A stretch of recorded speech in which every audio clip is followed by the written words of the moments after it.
On the night of August 6, 1975, 17-year-old Laurel Jean Mitchell left her job at a church camp in North Webster, Indiana, expecting to meet friends at a nearby amusement park. The walk was less than a mile, and she had made the trip before. But that night, Laurel never arrived.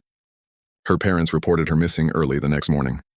Later that day, her body was discovered in the Elkhart River, miles from where she was last seen. At first, police thought it might have been an accident, but signs of a violent struggle told a different story. Laurel's jeans were found unzipped and inside out. The autopsy showed bruises, fingernail marks, and evidence of drowning. Her death was ruled a homicide, and an intense investigation began.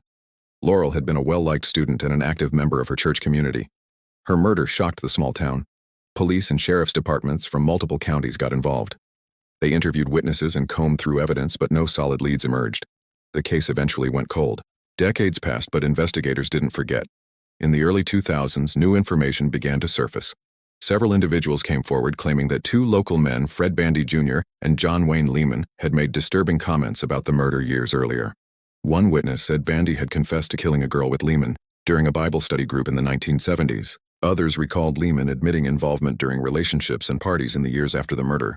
Still, there wasn't enough evidence to file charges until DNA technology changed everything.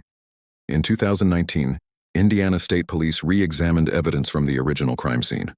Despite being more than 40 years old, Laurel's clothing had been well preserved. Forensic analysts were able to extract a male DNA profile from her jeans and underwear.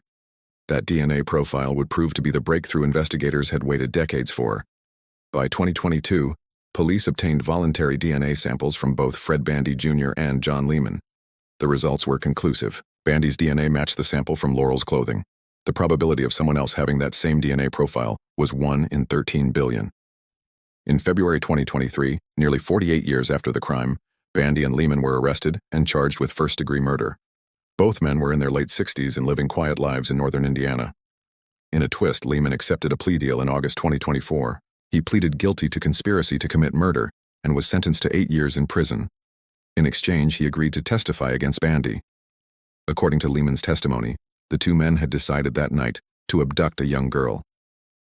When they encountered Laurel walking alone, they grabbed her and took her to the river. Bandy sexually assaulted her and drowned her while Lehman watched, too afraid or unwilling to stop him. Bandy maintained his innocence but waived his right to a jury trial. In October 2024, after hearing all the evidence, the judge found him guilty of murder. He was sentenced to life in prison with the possibility of parole under 1970s sentencing laws. The case became one of Indiana's oldest cold cases solved by DNA. It showed how perseverance, witness courage, and modern forensic tools could finally close a chapter that had haunted a town for generations.